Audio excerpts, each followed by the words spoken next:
अस्सलाम वालेकुम नाज़रीन, आप देख रहे हैं स्पेशल पाकिस्तान और मैं हूं साजिद अवान। कहते हैं अस्सलाम वालेकुम सर। अस्सलाम वालेकुम। अच्छा मोहसिन साहब, ये बताइएगा कि ओवरसीज़ पाकिस्तानियों का जो वोट बैंक, खान साहब एक नया कानून ला रहे थे, एक नया सिस्टम ला रहे थे। इस वक्त जो मीडिया के पास इतलात हैं कि पाकिस्तान मुस्लिम लीग नून और पीपल्स पार्टी जो बड़ी पार्टियाँ हैं वो उसको ख़त्म करने जा रही हैं। इस पे आप क्या मैसेज देंगे और ओवरसीज़ पाकिस्तानियों की इस पे क्या राय है कि अगर ये कानून इलेक्ट्रॉनिक जो वोटिंग है, ओवरसीज़ का जो हक है वोटिंग का, अगर उसको ख़त्म कर दिया गया तो उसके बाद आपकी क्या राय होगी? बिस्मिल्लाहिर्रहमानिर्रहीम, इय्या का नाबदो व इय्या का नस्ताईन। मैं स्पेन से आया हूँ स्पेशल इसी एक्टिविटीज़ के हवाले से। मेरा नाम मोहसिन रज़ाक है। देखें, ये तो पहले हमें इतना महसूस नहीं था होता कि वोट डालना है नहीं डालना। खान साहब एक लीडर की शक्ल में ऐसे आए हैं कि उन्होंने अवाम के अंदर शऊर जगा दिया है। अब हम ओवरसीयर पाकिस्तानियों के अंदर भी जज्बा पैदा हो गया कि हमें वोट डालना चाहिए। स्पेशल पाकिस्तान की वीडियोस देखने के लिए हमारे चैनल को सब्सक्राइब कीजिए, बेल बटन को क्लिक कीजिए ताकि हमारी हर आने वाली नई वीडियो से आप रह सकें बाखबर। हमारे बच्चे इधर रह रहे हैं, हमारे पूरा फैमिली इधर रह रही है, उनको अच्छा मुस्तकबिल मिलना चाहिए।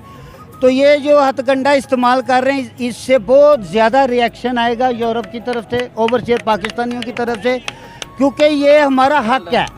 अगर हम इसी मुल्क के हैं, इसी मुल्क की हम इज़्ज़त वक़ार को हम दूसरे मुल्क में बुलंद करते हैं, अपने आप को ठीक साबित करके। हमारी वजह से हमारे मुल्क का म्यार बुलंद हुआ है।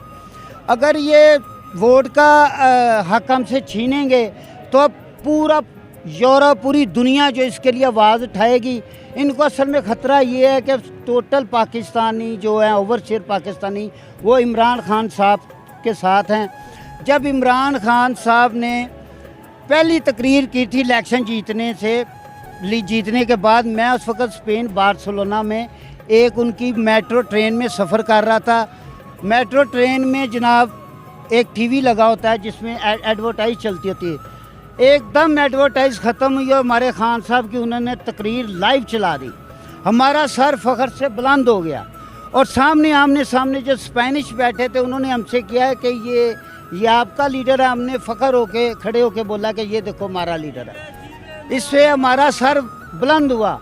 मगर जो ये पहले चोर थे, पर्चियों से पढ़ते थे सारा, ना इनको पता चलता था वो हमारे लिए क्या कह रहा है, क्या बोल रहा है हमारे लिए और हमें क्या कहना चाहिए। ना इन्हें इंग्लिश आती है, ना समझ आती है। अनपढ़ लीडर हमें मिले हुए थे, जिसकी वजह से हम अभी तक तबाही के दौरान